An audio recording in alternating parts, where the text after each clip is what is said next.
England, June 4th, 1944.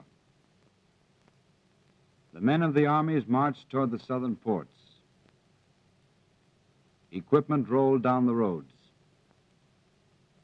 Men and machines took their places in the waiting ships.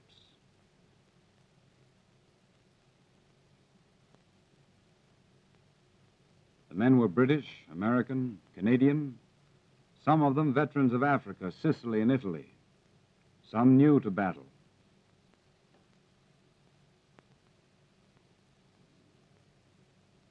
They lay in the harbors of the South Coast a day longer than planned. The invasion had been scheduled for June 5th, but bad weather in the Channel had caused a postponement.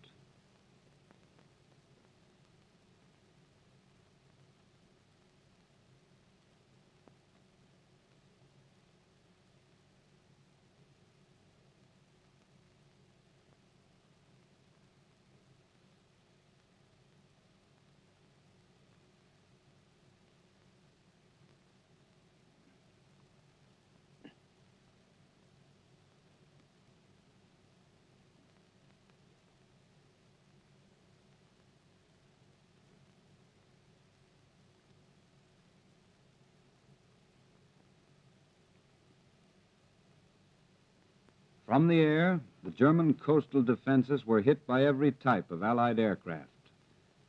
As a climax to the terrible punishment to the German power dealt by our air forces in the months leading up to D-Day, pillboxes, minefields, coastal guns, bridges, ammunition dumps, radar stations, tank depots, road convoys, railroad trains going to and coming from Normandy were pounded without pause.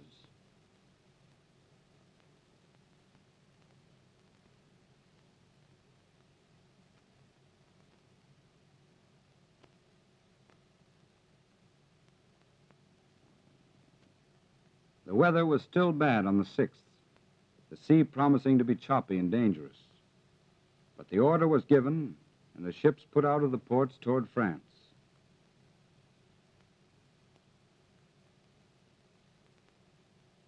On board, the men were quiet, tense, grimly elated. The long years of training and waiting were behind them. Just over the horizon was the beginning of the final battle against the German. They could look around them and see the overwhelming strength that had poured from the Allied docks, factories, and arsenals.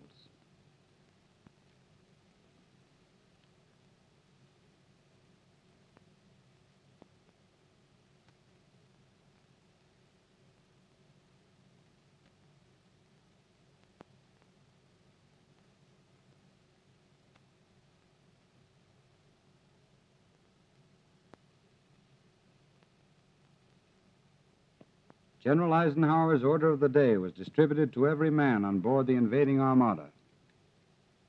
Soldiers, sailors, and airmen of the Allied Expeditionary Force, you are about to embark upon the great crusade toward which we have striven these many months.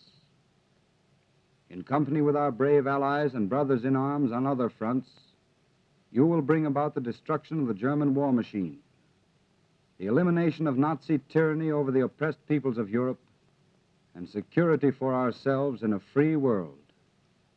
Your task will not be an easy one. Your enemy is well-trained, well-equipped, and battle-hardened. He will fight savagely. But this is the year 1944.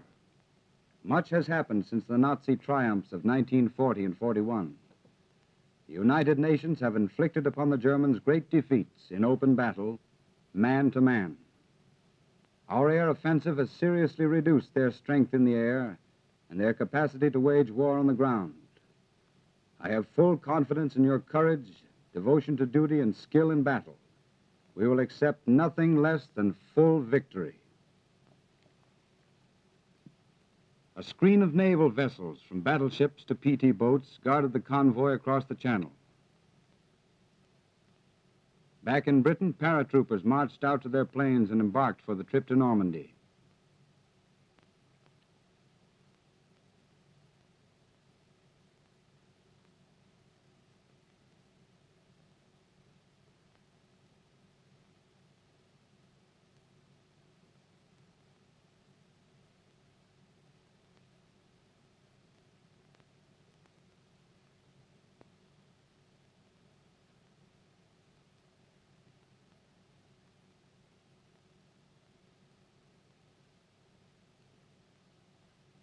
planes took off while the invading convoys were still far from the French coast.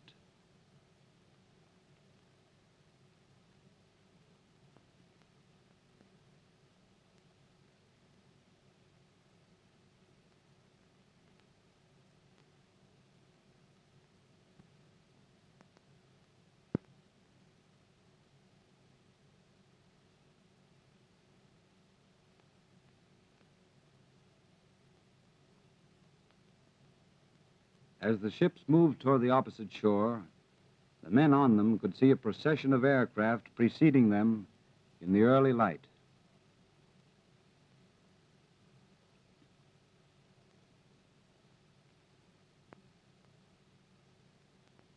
Offshore, the combined fleet swung into battle stations and marched up and down the coast, softening the surviving German installations with a murderous barrage. Our losses were not as heavy as expected.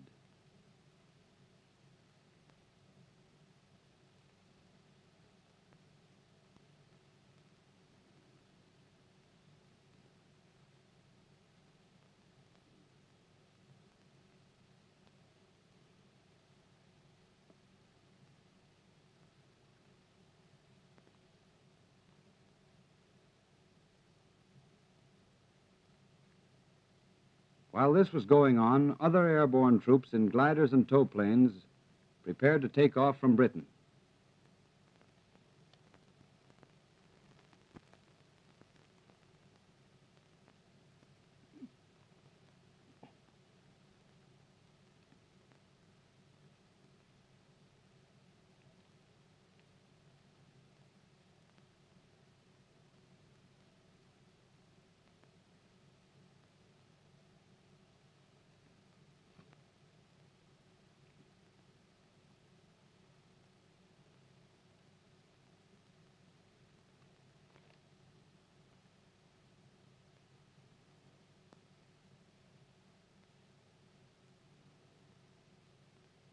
One by one, the tow planes lifted the heavily laden gliders into the sky.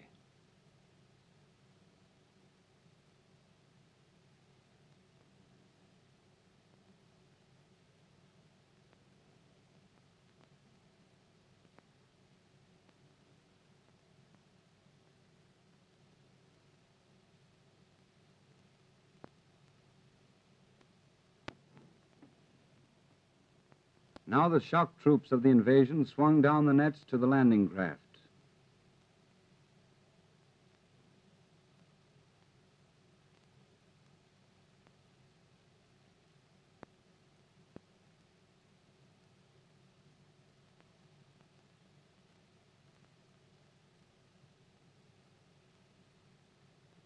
Bombers continued their assault on the beach.